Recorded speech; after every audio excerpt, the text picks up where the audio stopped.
No one in the United States Archive Division liked working the night shift, but for Daniel Mercer, it had a strange charm. Sometime around 1:15 a.m., when the corridors fell silent and the building hummed like a deep-breathing giant, Daniel felt a certain companionship with the nation's forgotten history. It was as if every sealed box, every brittle document, every yellowed photograph waited for the single soul crazy enough to discover its secret. Tonight, the secret found him. Daniel was on the 7th floor, in the restricted Cold War collection, scanning a set of declassified materials for a digitization project. Most of it was routine: economic notes, military correspondence, dull embassy dispatches about weather and sugar exports. But then he opened box 712P, mislabeled and half-crumbling. Inside was one photograph, one single black-and-white print wrapped in a plastic sleeve that had yellowed unevenly with age. The photograph showed a group of men standing outside a snow-covered research station. The picture looked mid-1950s, classic Cold War era, judging by the clothes. No reason for alarm. But then his eyes caught them. Two men standing slightly apart from the group in coats too modern for the decade. Not futuristic, but wrong. Subtle wrongness. Stitching patterns that wouldn't appear in American manufacturing for 30 years.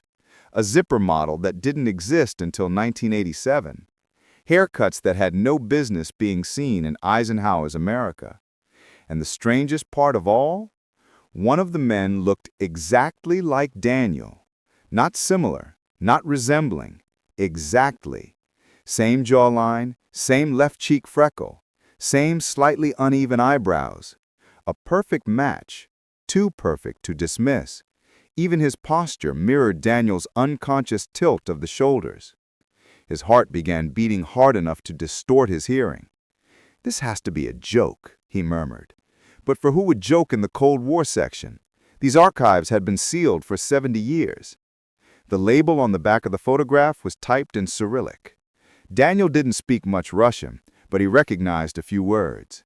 Project Zarya, Joint Operation, January 1954. Project Zarya.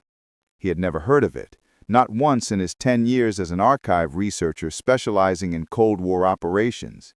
He took a deep breath, pulled a magnifying tool from his pocket, and examined the edges of the photograph. No tampering, no ink inconsistency, no digital artifacting. It was a genuine silver gelatin print from the 1950s. There was only one explanation that made sense, and Daniel hated it. Someone had planted this. But when? How? And more importantly, why? He scanned deeper into the box. Beneath the photograph lay a stack of documents sealed in mylar, stamped with a red classification mark he had never seen before. Not top secret, not eyes only. This one simply read, Classification, Historical Anomaly. He blinked. Historical anomaly? The U.S. National Archive used thousands of classification codes. That wasn't one of them. His fingers trembled as he slid out the first document. It was a typed field report dated February 2, 1954, written by a U.S. Army intelligence officer stationed in the Arctic Circle. Encountered two unidentified individuals speaking unaccented American English. Clothing inconsistent with U.S. or Soviet design. Individuals claimed to be part of a temporal research initiative. Soviet forces intercepted shortly after, confiscating photographic evidence. Our patrol recovered only partial record. The report ended abruptly in mid-sentence, as if the typist's hands had been yanked away. Daniel leaned back against the metal cabinet. Temporal research initiative? Time travel. But no serious Cold War document would use such terminology, not unless the writer was compromised or insane. But the report was typed on authentic 1950s paper stock, ink aging matched, formatting matched, watermarks matched. If it was forged, it was the most elaborate fake he had ever seen. He opened the next file.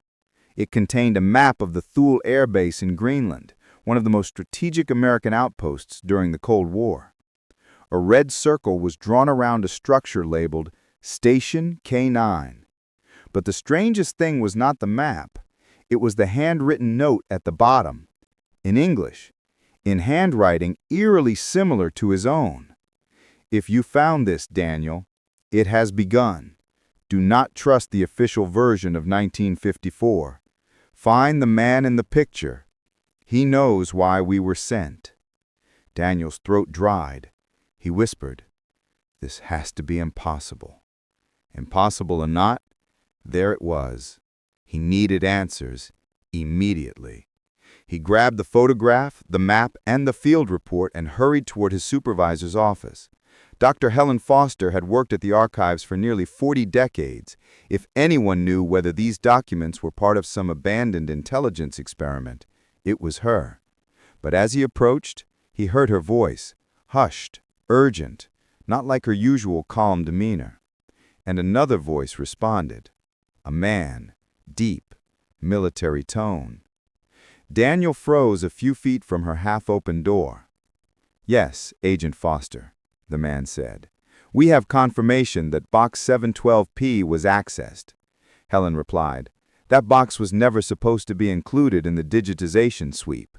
"It wasn't," the man said. "Someone tampered with the catalog. Someone who wanted it found."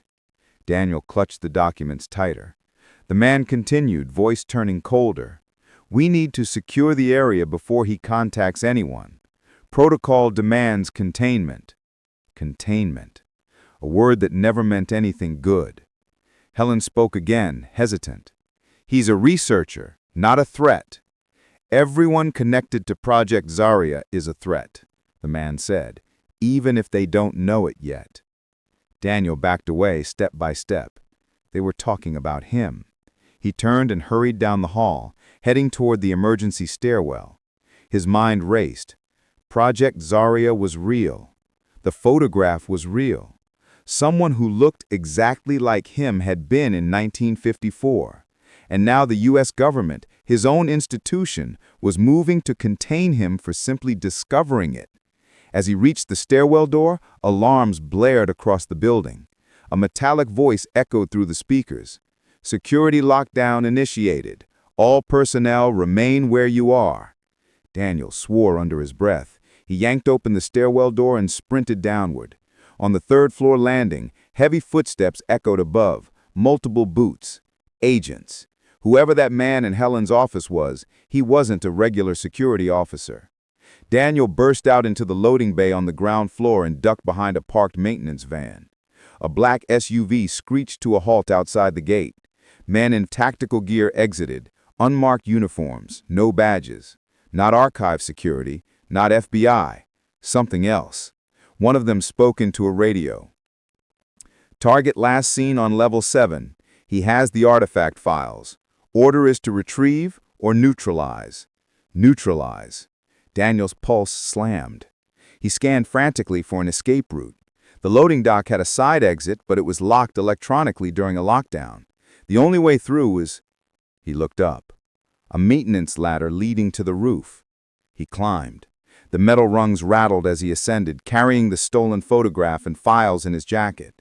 The cold Washington night hit him as he emerged on the rooftop. Far down he saw a second SUV pulling up. They were sealing the building. He ran across the rooftop, scanning for another building he might reach, anything to create distance. But then, suddenly, a figure emerged from behind a ventilation unit. A man, in a gray coat, the same man from the photograph. He froze mid-step. The stranger stepped forward slowly. Under the dim rooftop lights, the resemblance was undeniable. This wasn't just the other man that had been with Daniel's double in the 1954 picture. This man had not aged a day since the photograph was taken. He raised a gloved hand. "Daniel," he said calmly, "we don't have time. You must come with me." Daniel took a step back. "Who are you?" The stranger's expression was urgent but composed. "I'm the reason you exist." Daniel stared at him. Footsteps thundered up the rooftop access stairwell. Voices shouted. The man extended his hand. "We have 30 seconds before they breach. Decide now."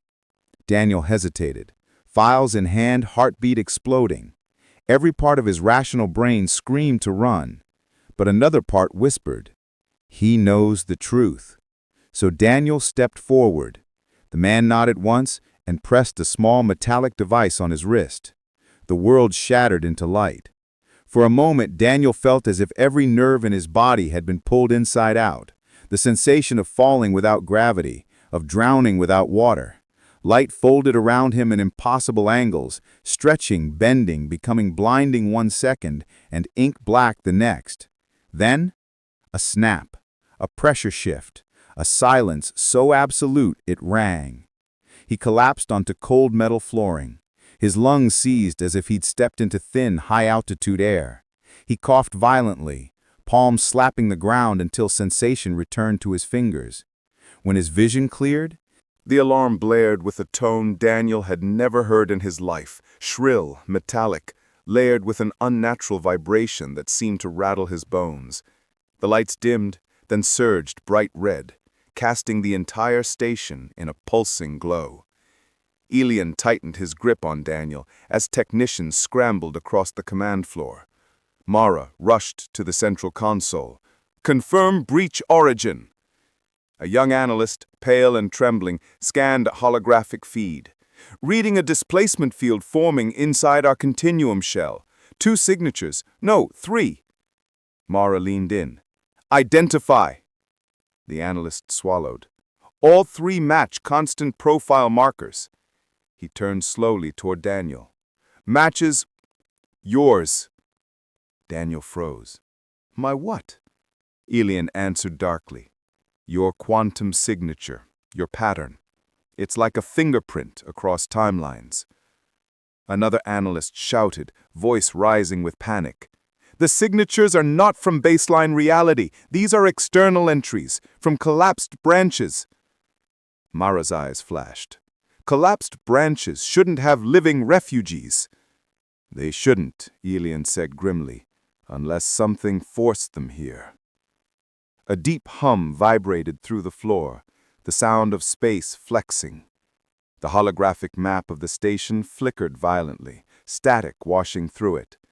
Daniel staggered. "What does it mean? What's happening?" Mara snapped. "A theta category breach is the most dangerous kind, a temporal collision event. If versions of you from dead universes are being pulled in, it means the fractures have accelerated."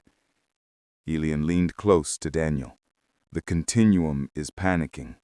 It's trying to consolidate surviving versions of you into the last stable timeline, this one." Daniel whispered, horrified. "But why me?" "Because you're a constant, and constants have gravitational pull in the structure of time." A klaxon blasted overhead. The lights dimmed again. A circular outline appeared on the floor of the war room, glowing blue. Elian cursed. "It's opening inside the base. Shields are failing." Mara shouted, "Everyone stand back!" Daniel instinctively stepped behind Elian. The glowing circle expanded, swirling like liquid light, rising into a vertical plane. The edges rippled, space contracted inward. A tear in reality. Impossible, yet happening right before him. People gasped and stumbled backward as the anomaly crackled and surged. A silhouette formed inside. Then another. Then a third. The first figure stumbled through the breach and collapsed to the floor, coughing violently. His clothes were scorched, half frozen, as if he had walked through fire and blizzard at once. Daniel stared. The man had his face. Older. Scarred, eyes hollow. The second figure stepped out more steadily, taller, heavier, jaw set in grim determination. Also, Daniel. Then the third emerged, lean, bloodied, one sleeve missing, gripping a broken metal device. His eyes locked instantly onto Daniel and widened in raw, almost animal recognition. Elian pulled Daniel behind him entirely. "Stay back!" But it was too late. The 3 versions of him stared. One whispered hoarsely, Not possible. Another muttered, a living timeline, still intact. The third, bleeding, shaking, pointed directly at Daniel. You're the anchor. Daniel felt sick. Anchor? Elian answered darkly. Your quantum signature, your pattern. It's like a fingerprint across timelines. Raised a containment barrier around the breach point, a translucent shield shimmering into place. But the alternates didn't move to attack. They simply stared, each carrying trauma in different forms. The oldest-looking version spoke first. His voice rasped like broken gravel. Which year is this? Mara answered sharply. Continuum present. That's all you need to know. He studied her with tired eyes, then turned to Elian. Ward, I recognize you. You were dead in my timeline. Elian stiffened. Yes. In your branch, I died early. In mine, you died. In this one. His eyes flicked toward Daniel. He is the surviving constant. The heavy-set version of Daniel stepped forward. We didn't come here by choice. The collapse forced us. The fracture waves hit our timelines and tore us out. The bleeding Daniel shook, wiping blood from his chin. My world dissolved. I watched the sky fold like paper. Daniel whispered. I'm sorry. The bleeding Daniel laughed bitterly. Sorry? You're the only one who gets to live. You're the only one the continuum hasn't killed yet. Elian bristled. Stand down. No threats. The man bared his teeth. We didn't come to fight. We came because there's nowhere else left. The room fell silent. Mara glanced at Elian. We need to stabilize them before their signatures destabilize the base. Elian nodded. Agreed. But the oldest version suddenly raised a shaking hand. Wait. He looked at Daniel with something like desperate urgency. You can't trust them. Daniel blinked. Can't trust who? He pointed straight at Mara and the surrounding staff. Them, the initiative. Mara's eyes hardened. He's destabilizing. Pull him into medical. But the alternate Daniel shouted louder, voice cracking with panic. Listen to me. They sent me on the same mission. They said I could fix it. They lied. Elian stepped forward. Enough. No. The alternate Daniel surged forward, slamming into the energy barrier as it flared. You don't understand. Zarya isn't a Soviet experiment. It wasn't even built by them. Mara's face twitched. Shut down the barrier. He's hallucinating. But the bleeding Daniel kept shouting. It was TCI, your people. They built the prototype, sent it back, manipulated the entire Cold War. Gasps erupted around the room. Daniel felt the floor drop out beneath him. What are you talking about? The heavy-set alternate bellowed. They needed a controlled fracture. They needed constants to study collapse patterns. They used us. Elian slammed his hand into the console. Silence! But the oldest Daniel screamed over him. You're walking into a trap. Don't go back to 1954. That's what they want. Mara barked to the technicians. Restrain them now! Before the team could move, the lights flickered. The barrier cracked. The room shook violently. Elian cursed. Their signatures are destabilizing the chamber. Sparks exploded from the ceiling. The air rippled. One of the alternates dropped to his knees, convulsing as his form flickered. Daniel lunged forward. Help him! Mara snapped. We can't! He's collapsing! The heavy-set Daniel screamed as his arm dissolved into motes of light. No! No! The bleeding version grabbed Daniel by the coat, pulling him close through the flickering barrier. His face, his own face, was inches away, eyes frantic. If you go back to 1954, you die, he hissed. Just like we did. Daniel's breath stopped. All of us, all versions that attempted the mission, died? They're sending you to your death. Elian shouted. Step away from him! The alternate ignored him. They want constants to break. They want collapse. They want a single controllable timeline. Daniel's chest constricted.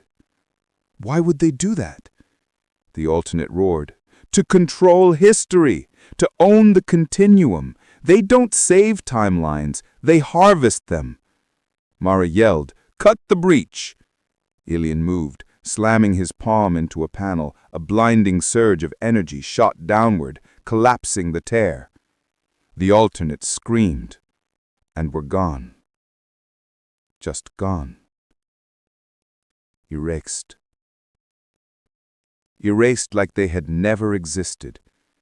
Daniel stared at the empty air, heart hammering violently, breath shallow. He whispered, "They were me."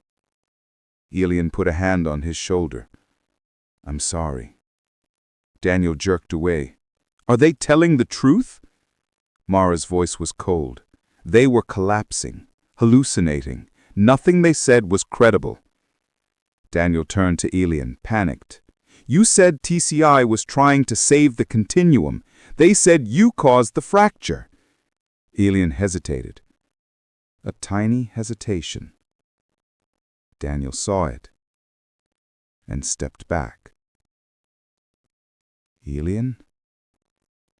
The man's jaw clenched. "Daniel, listen to me. Answer the question." Daniel shouted. Mara cut in sharply, stepping closer. "Do not let the words of dying alternates derail the mission. They were corrupted by collapse trauma, nothing more." Daniel's stomach twisted. The figure loomed out of the storm, a dark mirror of Daniel himself, eyes black and hollow. Unlike the 1954 version kneeling by the prototype, this one radiated malice, confidence, and the unbearable weight of centuries outside linear time. It was the Omega Self, the version responsible for destabilizing the continuum. Daniel froze, heart hammering in a cadence that felt synchronized with the pulsing sphere of the prototype.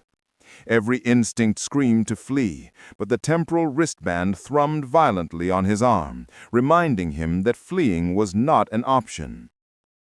"You shouldn't exist," the Omega Daniel said, his voice deep and echoing, layered as if multiple versions spoke at once. "You are weak, fragile, bound by rules you cannot even comprehend." Daniel's lips trembled. I'm not weak. Don't lie to yourself," Omega Daniel interrupted, stepping closer. Snow whipped violently around them, yet this version moved with unnatural precision, unaffected by the storm. "You are the 18th attempt. 18 failures. Do you understand what that means?" Daniel swallowed. "It means I have a chance.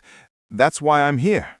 Omega Daniel laughed, a sound that carried the weight of fractured realities. "A chance. You're a pawn, just like your other selves. Every timeline you save, every failure you avoid, I feed on. I exist because all the others died."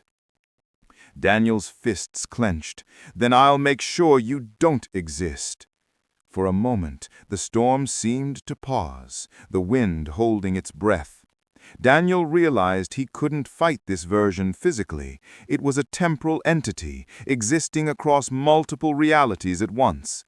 He needed strategy, focus, something that could disrupt the Omega Self without relying on brute force.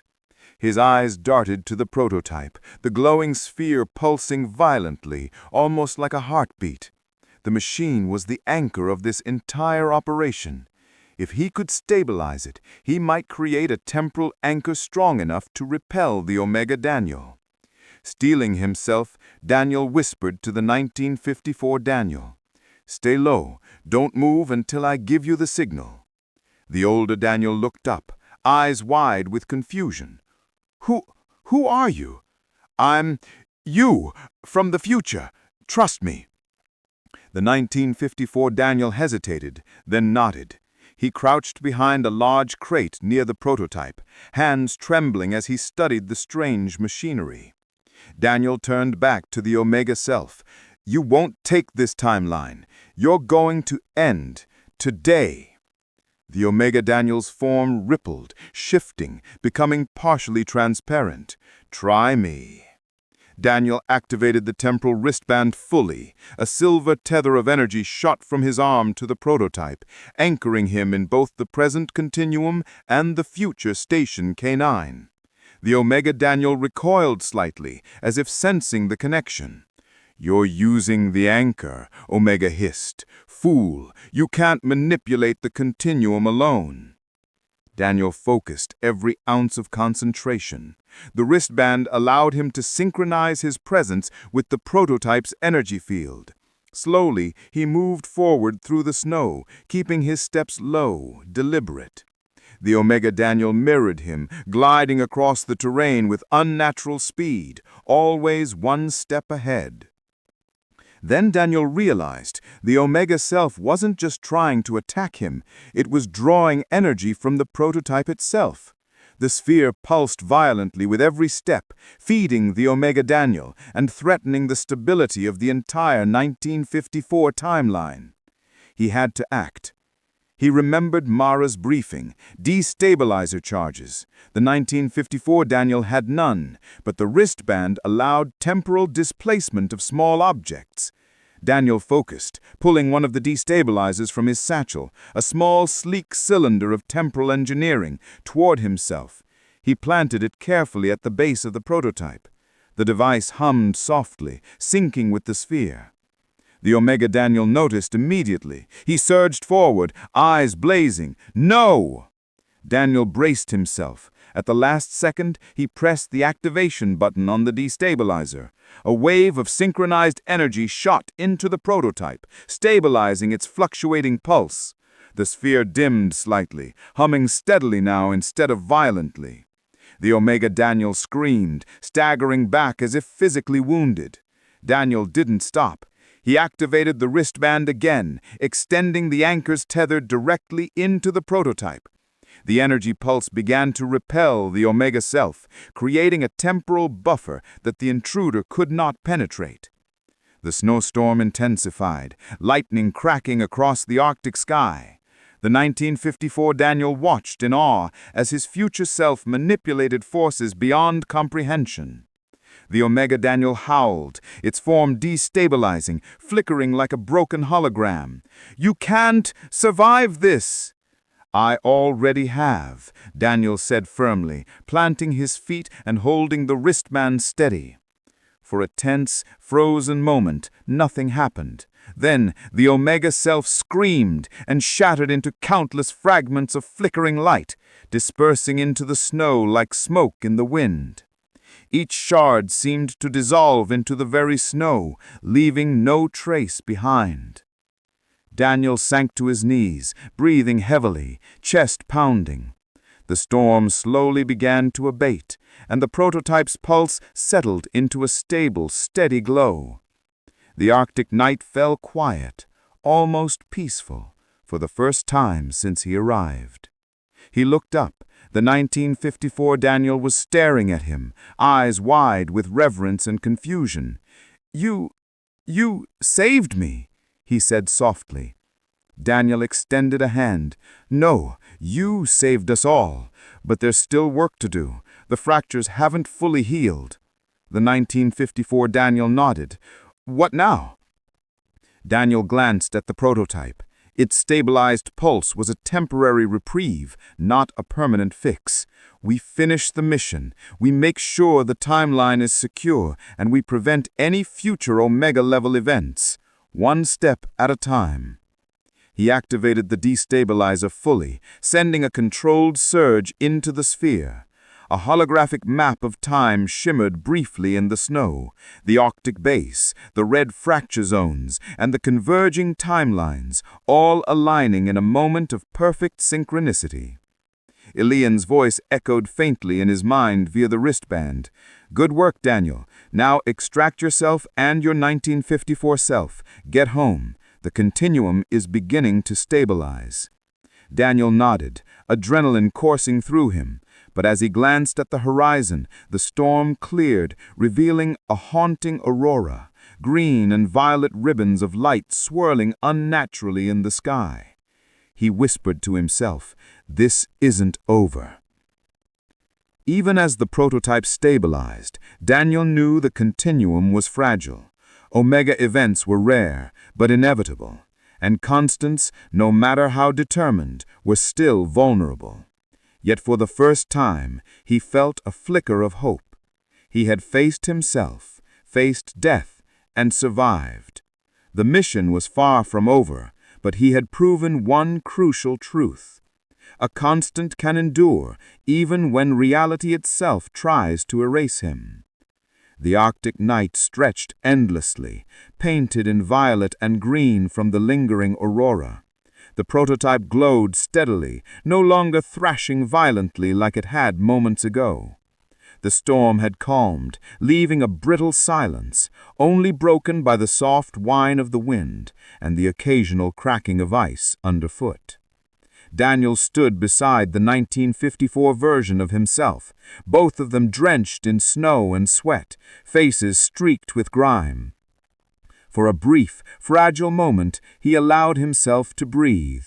The Omega Self had been defeated, or at least repelled, but that wasn't the same as victory.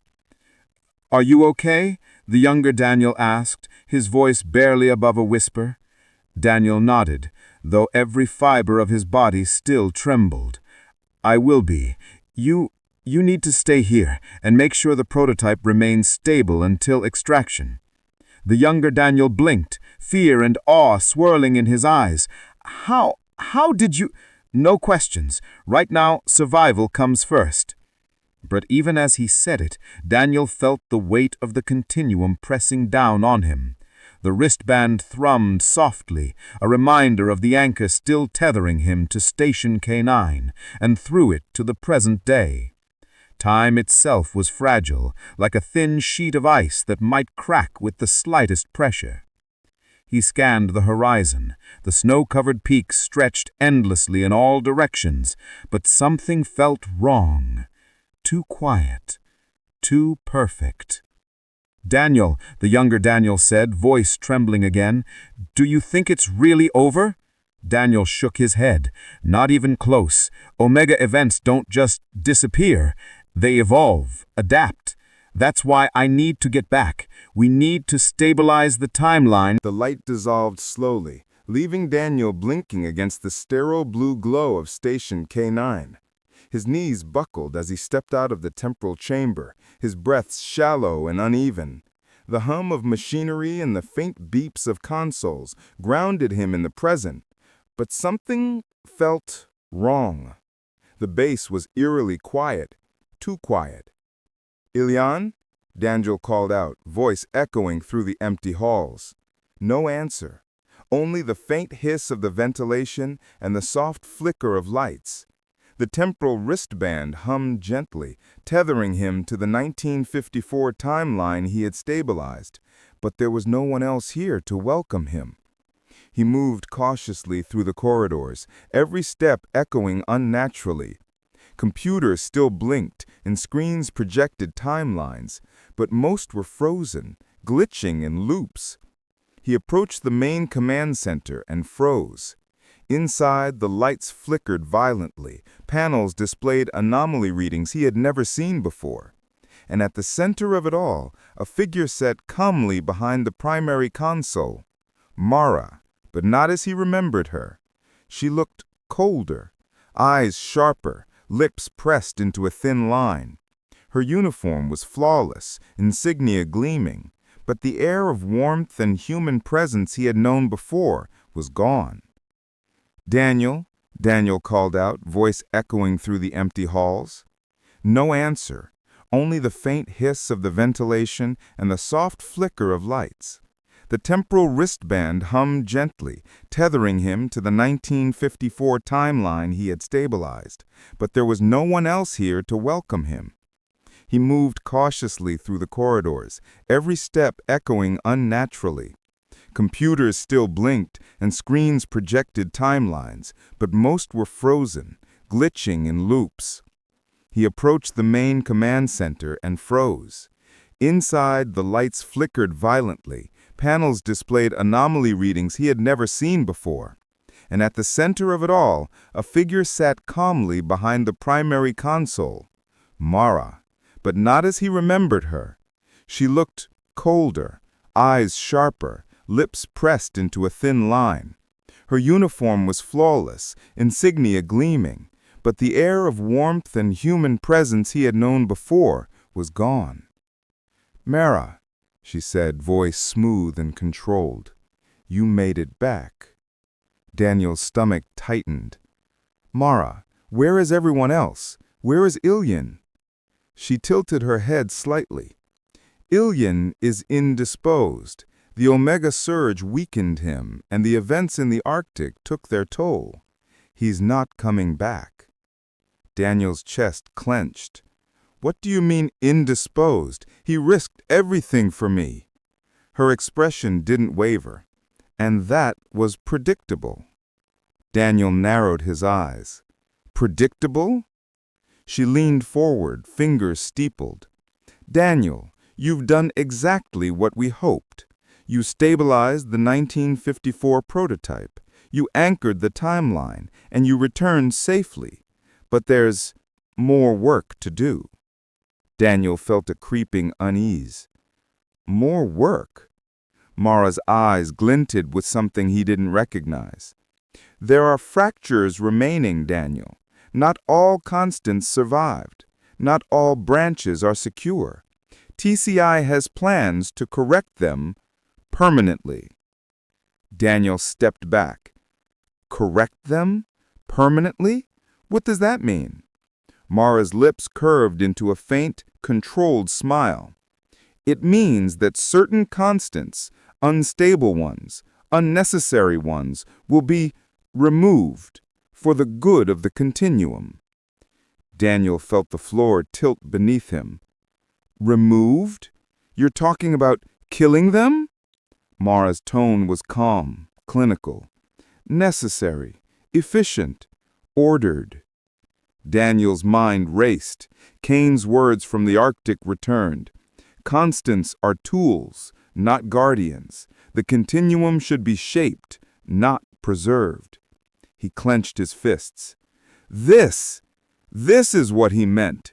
TCI isn't saving timelines, they're controlling them." Mara's gaze hardened. "Control is necessary, Daniel. You've seen what happens when constants fail. Omega events, fractures, collapses. Chaos spreads. Order must be maintained." Daniel's stomach turned. "Order?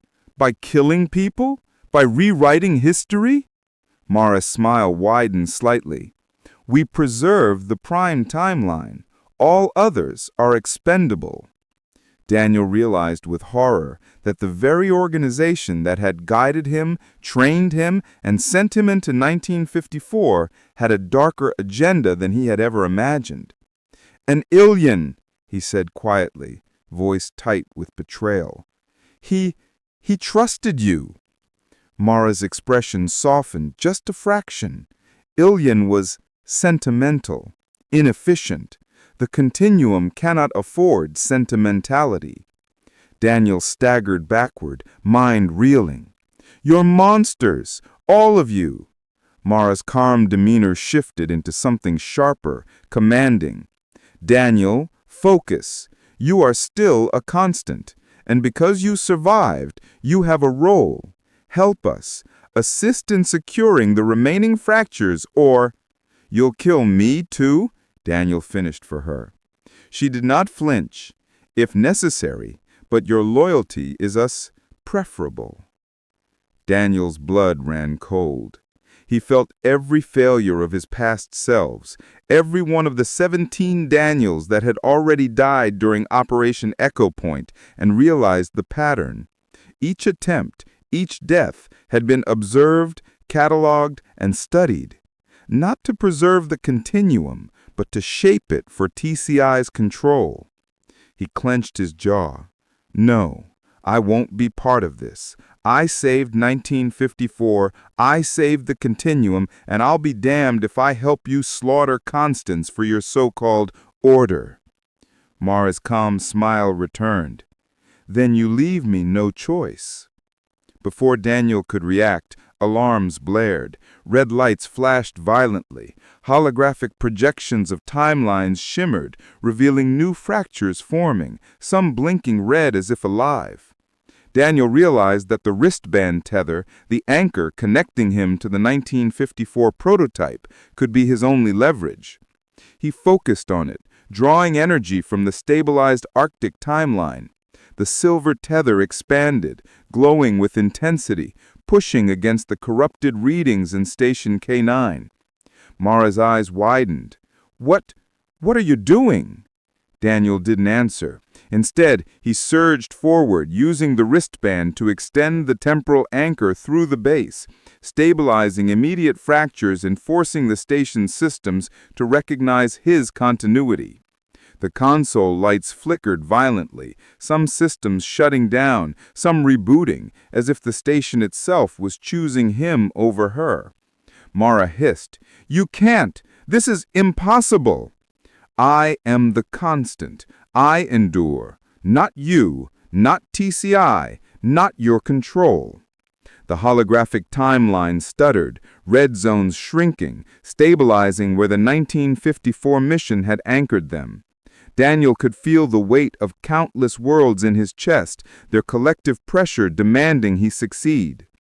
Mara's expression twisted in anger and disbelief. "You think you can defy TCI? You think you can escape the system that made you?" Daniel's eyes burned with determination. "I already have, and I won't let you manipulate me or anyone else again." He activated the wristband fully, sending a pulse through the base that disrupted her temporal interference. Mara screamed as the station itself seemed to reject her influence. Consoles flickered, alarms silenced, and the corrupted temporal readings collapsed into stable lines, following Daniel's anchor. Silence fell. Daniel stood alone in the center of Station K9, the base quiet, stabilized, but for how long he didn't know. The air smelled of ozone and burnt circuits. The faint blue glow of the station bathed the room. Mara was gone, vanished into some temporal collapse or retreat, leaving him alone with the realization of what he had just faced. Daniel sank into a chair, trembling. He had survived Omega, he had saved 1954, and he had confronted TCI's betrayal. But the cost was heavy. He was no longer the naive archivist he had been. He was a constant, a survivor, and now a fugitive from the very organization that had guided him, trained him, and sent him into 1954. Illian's words from the Arctic echoed in his mind. "I won't let you die." Daniel whispered into the empty room, voice low and steady. "Then I'll make sure I survive. Not for them, not for TCI, but for the continuum, and for myself." Even as he said it, the temporal wristband pulsed softly, a reminder that time was never still and that the battle for reality had only just begun. The Northwest node hummed with energy, a living testament to Daniel's endurance. The splintered Omega subentity had been repelled, the temporal anchors stabilizing the immediate area, but the station itself still groaned under the strain of fractured timelines. Daniel remained at the core, every nerve alert, every sense stretched across centuries of history. Cassandra's presence had faded into the distant corridors as she led the freed Constance to a hidden node she had secured. Daniel could feel them through the wristband, faint pulses of life and continuity threading toward safety. Yet he also sensed danger. TCI agents regrouping, and the master node, Project Orpheus, looming like an unseen predator at the heart of the temporal network. He had no time to dwell. Every second counted. Focused on the wristband, reaching out through the network to communicate with the constants scattered across nearby nodes. Their consciousnesses flickered in his mind, tentative at first, unsure of his presence, but responsive. "Listen to me," he whispered into the anchor's pulse. "I am your tether. I will keep this node stable, but we cannot fight separately. If TCI isolates you, you will fall. Follow my pulse, it will guide you to safety." One by one, the constants responded, syncing their temporal signatures with his. A young man, awakened from a 1700 stasis chamber, hesitated but followed the pulse. A scholar from 1942 blinked into awareness, nerves raw from decades in isolation. Together they began forming a fragile network, a constellation of consciousnesses connected by Daniel's anchor. Cassandra's voice came faintly through the network. "Daniel, we've secured the temporary safe node. Constants are stabilizing here, but there are reports of TCI mobilizing an assault team across adjacent nodes. We don't have long." Daniel's jaw tightened. "Then we prepare. I'll hold this node while you evacuate the constants to safer locations. Then we hit back." Using the wristband as a conduit, Daniel amplified his presence into the surrounding corridors, sending pulses to destabilize TCI's incoming forces. Agents appeared, phasing through walls and floors, but each pulse disrupted their movement, forcing them out of sync with the temporal flow. One agent flickered directly in front of him, weapon raised. Daniel reacted instinctively, sending a concentrated temporal pulse through the wristband. The agent froze mid-step, suspended like a broken clock, then vanished as the node's energy redirected the anomaly. A small smile tugged at his lips. One step at a time. One battle at a time. But he knew this was only a temporary victory. TCI would adapt, and the master node would not sit idle. As Daniel maintained the anchor, he detected a faint, irregular pulse in the northwest node, a constant signature he did not recognize. It was subtle, almost imperceptible, but in the stabilized energy field, nothing could go unnoticed. He traced the signal. In a side corridor, a figure lurked attempting to synchronize with the anchor's pulse. "Who's there?" Daniel called. The figure turned, a familiar face from one of the freed constants. But something was wrong. Their eyes gleamed unnaturally, and a faint distortion warped the air around them. I'm trying to help," the constant said, voice trembling.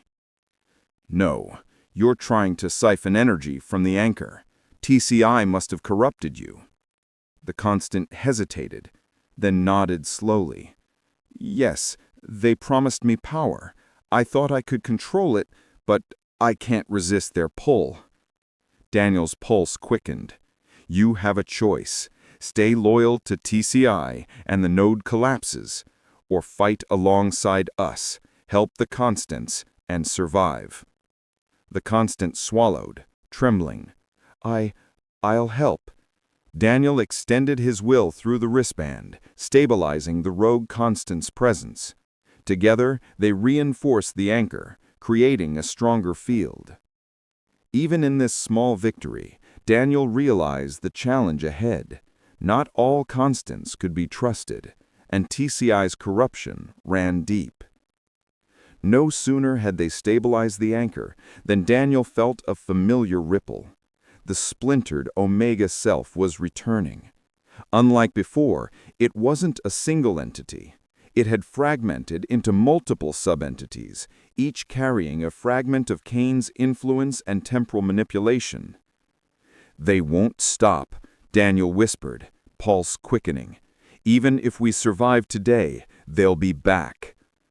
The sub-entities phased through walls, shifting between timelines, each one attempting to sever the anchor. Daniel extended the wristband, sending a concentrated pulse that phased through multiple timelines at once, stabilizing fragments of reality as even the sub-entities lunged. One fragment collided directly with him, force radiating across his consciousness. Pain seared through him, but he held firm. I am the constant. I endure. The temporal shockwave pushed the fragment back, forcing it to destabilize. But Daniel knew more were coming, more splinters waiting in the shadows of fractured timelines. Through the wristband, Daniel heard Cassandra's calm voice. Daniel, listen. We can't hold every node forever. TCI will throw everything at you. I've found another network, secondary nodes beyond their immediate control. If we can maintain the anchor long enough, we can guide the constants there. Once united, we might have a chance at the master node. Daniel nodded, though he couldn't see him. Understood, but I need time. I'll hold this node as long as I can. Guide them carefully. Cassandra's voice softened. I will. And Daniel, thank you for holding them, for enduring. He didn't respond. Words were useless. The wristband pulsed violently, feeding on his concentration, anchoring him to the nexus, tethering the constants to stability. Outside the containment chamber, TCI launched a coordinated assault. Multiple agents, enhanced with temporal destabilizers, phased through walls in synchronized attacks. Daniel felt the fluctuations as shards of unstable energy ripped through the node. The rogue constant he had stabilized fought alongside him, but even together they were being pushed to the edge of their limits. Daniel focused all his willpower, extending the anchor into overlapping timelines. Every ounce of concentration, every memory of past Daniels, every fragment of the continuum he had saved became part of the pulse. He could feel the splintered Omega entities recoiling, unable to penetrate the temporal field. Still, the cost was immense. His vision blurred, muscles screamed, and the strain of anchoring multiple timelines threatened to overwhelm him. He clenched his teeth, grounding himself in a single truth. As long as I endure, they cannot win. Through the chaos, Daniel detected movement. Constants from other nodes, those previously freed but scattered, were responding to the anchor. The wristband pulsed, connecting them in a fragile network of resistance. Cassandra's voice returned, urgent but steady. They're responding to you, Daniel.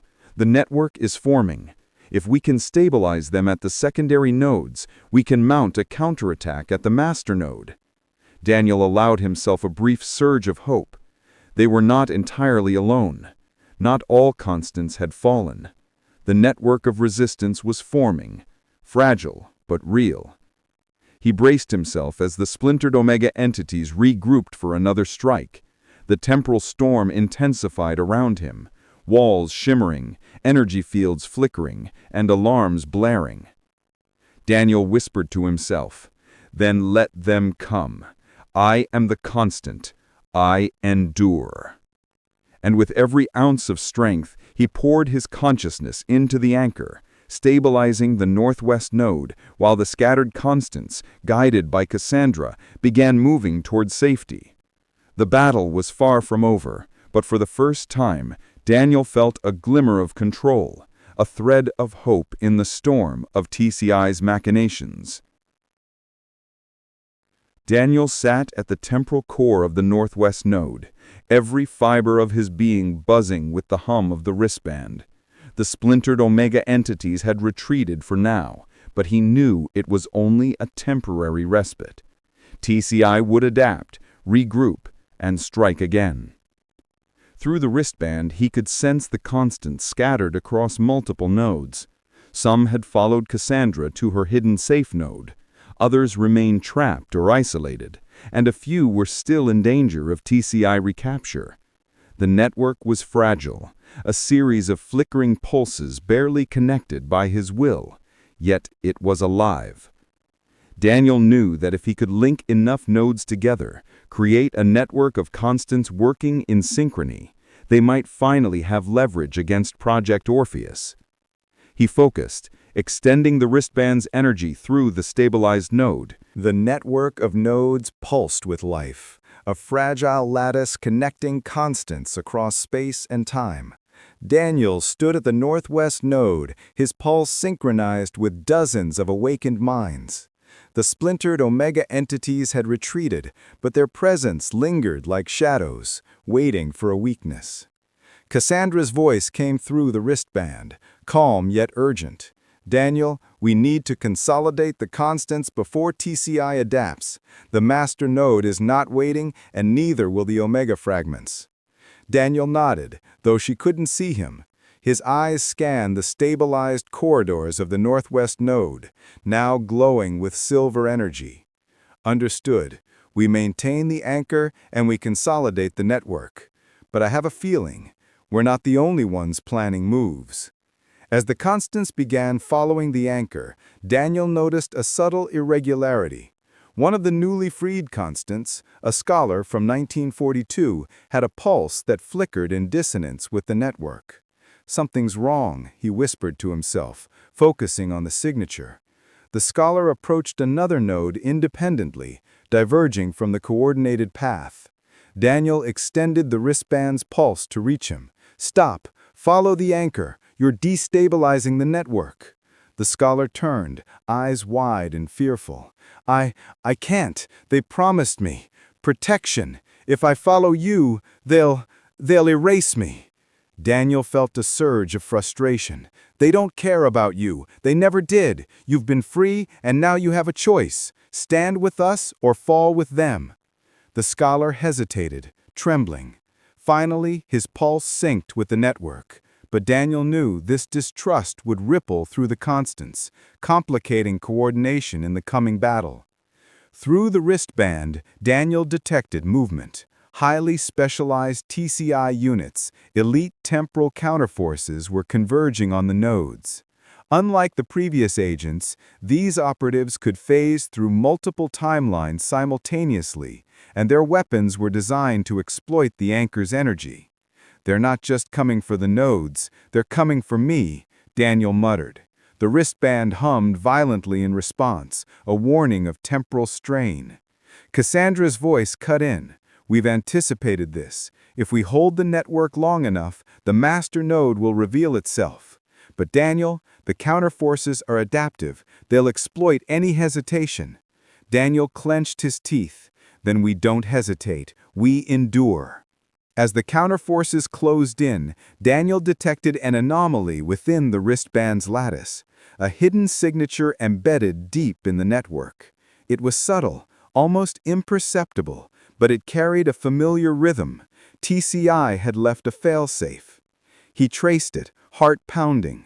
The failsafe wasn't just a trap, it was an embedded program designed to turn constants against each other. The scholar from 1942, the one he had just stabilized, had been influenced by this signal, a planted fragment of manipulation he hadn't fully detected. Daniel's pulse surged as he realized the scope of the threat. TCI had been observing, cataloging, and now attempting to control the constants directly through the anchor. They had anticipated resistance and designed contingencies to fracture it from within. Cassandra's voice came urgently. Daniel, what is it?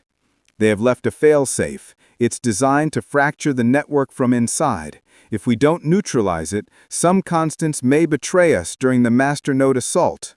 Cassandra's tone hardened. Then we neutralize it. Now. Daniel focused, extending the wristband deep into the lattice. His consciousness wove through the nodes, isolating the planted manipulation. It resisted, a force of TCI design meant to mimic constant thought and decision-making. He drew on every timeline he had saved. 1954, the Arctic prototype, the failed Daniels, all merged in his awareness. One by one, the constants felt the stabilizing pulse, realigning with the anchor and breaking free from the fail-safe's subtle influence. The scholar from 1942 blinked, confusion replaced with clarity. I understand now, he whispered. Daniel exhaled, sweat running down his face. The network was intact, But he knew this was only a temporary reprieve. TCI would adapt, and the master node would be far more dangerous than the northwest node. Through the wristband, Daniel detected omega fragments consolidating. They were learning, merging their splintered consciousness into more coherent forms, each more dangerous than the last. "They're evolving," he muttered. "They're preparing for the master node." Cassandra's voice was calm but firm. "Then we prepare. We consolidate the constants, reinforce the network, and strike before they can fully adapt. The master node is our objective, Daniel. Nothing else matters." He clenched his teeth, eyes burning with determination. "Then we move forward. No hesitation, we endure." Despite the mistrust, despite the tension and fear, the constants began moving in coordinated efforts toward the secondary nodes. Each step, each synchronization strengthened the network, expanding its reach and resilience. Daniel realized the truth. Unity was their greatest weapon. The master node relied on division, on fear, on scattered constants. If they could hold together, maintain the lattice, and resist the omega fragments, they might finally challenge TCI's control. Cassandra's voice came through again, softer now. "We're ready, Daniel. The constants are prepared. When we reach the master node, we strike as one." Daniel closed his eyes, focusing on the lattice of consciousness. "We endure, we fight, and we will not fall, not now, not ever." Through the pulse of the wristband, the constants felt his determination. The network solidified, shimmering with coordinated energy, a fragile, brilliant beacon of resistance against TCI's looming control. And as the omega fragments stirred, preparing for the coming assault, Daniel whispered into the lattice, voice steady and unwavering. "Together we will reach the master node, and we will end this." The network of nodes pulsed with energy, a lattice of consciousness stretching across space and time. Daniel Mercer stood at the core of the northwest node, his wristband glowing like a living heart. Cassandra's voice came through the pulse, calm and precise. "Daniel, the master node is directly ahead. All constants are synchronized. Once we engage, there is no turning back." Daniel nodded, though she couldn't see him. He felt the weight of responsibility pressing down. Every timeline he had saved, every constant he had freed, every splintered omega entity he had fought. The master node was the culmination of TCI's decades-long control. If they failed, all the constants, all the nodes would collapse into chaos. Through stabilized temporal corridors, Daniel guided the constants toward the master node. The lattice of consciousness hummed with tension, their collective pulse anchoring them as they moved through corridors of shifting reality. Every step was fraught with danger. TCI had reinforced the master node with elite temporal agents, reality distorters, and traps designed to exploit the anchor's energy. The closer they came, the more the corridors flickered, fragments of alternate timelines overlapping and conflicting, creating a dizzying labyrinth. Cassandra's voice cut through. "Stay in the pulse. Don't deviate. We can't afford mistakes." Daniel responded silently with a focused mental extension of the anchor. Every constant moved in harmony, their consciousness aligned with the lattice. Together, they navigated the warped corridors, reaching the outer perimeter of the master node. At the threshold, the splintered omega entities consolidated into a more coherent form, a horrifying reflection of Daniel himself. Multiple layers of temporal distortion shimmered around them, projecting alternate Daniels and fragments of constants they had consumed. "Welcome," the omega entity hissed, voice layered across multiple frequencies. "You've brought a network of pawns, but I am inevitable." Daniel's jaw tightened. "You're just another fragment. You can't stop what's coming. We endure. We fight." The entities lunged, phasing in and out, attempting to sever the anchor, to destabilize the constants. Daniel braced, pouring every ounce of energy into the wristband, extending the pulse through the lattice, reinforcing every constant synchronization. The first clash sent shockwaves through the corridors. Temporal distortions rippled outward, flickering between multiple realities. Walls bent and twisted, colors shifted unnaturally, and echoes of countless Daniels screamed through the air. Daniel led the constants into the central chamber of the master node, an enormous space filled with pulsing crystalline structures, each one representing a timeline or constant under TCI's control. The master node itself hummed with near-omnipotent energy, controlling countless temporal threads simultaneously. Cassandra coordinated the constants, guiding them to critical structures, stabilizing nodes and freeing trapped minds. Each liberation strengthened the network, sending pulses that disrupted TCI's control over the master node. The Omega entities attacked relentlessly. One by one,